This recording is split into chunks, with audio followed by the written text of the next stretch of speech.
Hi నమస్తే దోస్తులు. ఇప్పుడే మేడం ఫోన్ చేసింది. ఇంట్లో మటన్ తీసుకెళ్లి హోటల్ ఇచ్చేయని చెప్పింది. ఇక మటన్ తీసుకుని అయితే బండ్లు అయితే పెట్టుకున్నా. ఈ రోజు ఏదో జంగల్ అయితే దావత్ అవుతున్నది. దానికోసం అయితే బిర్యానీ రెడీ చేయించేందుకైతే హోటల్ ఇచ్చిన పోతున్నా మటన్ ని. ఇక దీన్ని తీసుకొని అయితే హోటల్ దగ్గరికి అయితే బయలుదేరినా. ఇక్కడ ముందు కనిపించేది హోటల్. ఇక మనమైతే సాయంత్రం 3 గంటలకు ఇచ్చిపోతే రాత్రి 8 గంటలకు అయితే బిర్యానీ అయితే రెడీ చేసి ఫోన్ చేస్తారు మనకు.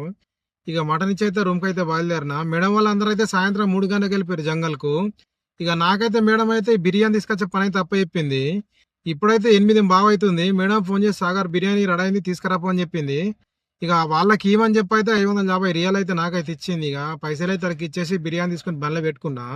ఇక దీన్ని తీసుకుని అయితే జంగల్కి అయితే బయలుదేరినా. మేడం వాళ్ళు వేసుకున్న క్యామెల్ ఎక్కడంటే రౌదర్ రషీద్లా మన ఖతార్ నుంచి సౌదీ రూట్ లో 31 ఎగ్జిట్ లో ఉంటాయి అన్నట్టు. ఇక మేడం వాళ్ళు వేసుకునే కైమాల చుట్టూ అయితే ఎటు చూసిన ఇవే కైమాలు కనిపిస్తాయి. ఖతార్ లో చలికాలం స్టార్ట్ అయిందంటే ఈ అరబ్ వాళ్ళ ఇంటి దగ్గర అంటే ఎడారిని ఎక్కుంటారు. ఇక ఇంటికెళ్ళి అయితే ఈ బిర్యానీతో పాటు స్వీట్లు ఇంకా మన సలాడ్ తీసుకొచ్చింటి. ఇవన్నీ అయితే వీళ్ళకి ఇచ్చేసిన. వీళ్ళకి ఇచ్చేసి ఇక మా డ్రైవర్ల కోసం అయితే బయటనైతే కాయమేస్తారు. ఆడికైతే పోతున్నా. ఇక్కడికైతే మేడం వాళ్ళ ఫ్యామిలీకి సంబంధించిన వాళ్ళు అందరూ వస్తారంటూ వాళ్ళ అక్కల చెల్లెలు అందరూ. ఇక్కడ కనిపించే బండ్ల నాళ్ళయే. ఇంతలోనే ఇక లోపలికి అయితే బిర్యానీ అయితే పంపించేసారు. ఇక అందరం కలిసి అయితే తినేసినాము.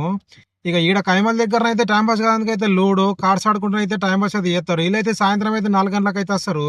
పోయేసరికి అయితే 12 నుంచి 1 అవుతుంది. ఆ టైం వరకు అయితే టైం పాస్ అయితే ఇట్లనే చేస్తారు. ఇంతలోనే మేడం అయితే ఫోన్ చేసింది సాగర్ బండి చెల్లి ఇంటికి వాళ్ళని చెప్పి. ఇక బండి అయితే చాలు చేసుకుని మేడం వాళ్ళు ఎక్కించుకుని అయితే ఇంటికి అయితే వచ్చేసిన. ఓకే దోస్తులు, ఇంకొకటితో మళ్ళీ కలుద్దాం. అప్పటి వరకు మన ఛానల్ ని సబ్స్క్రైబ్.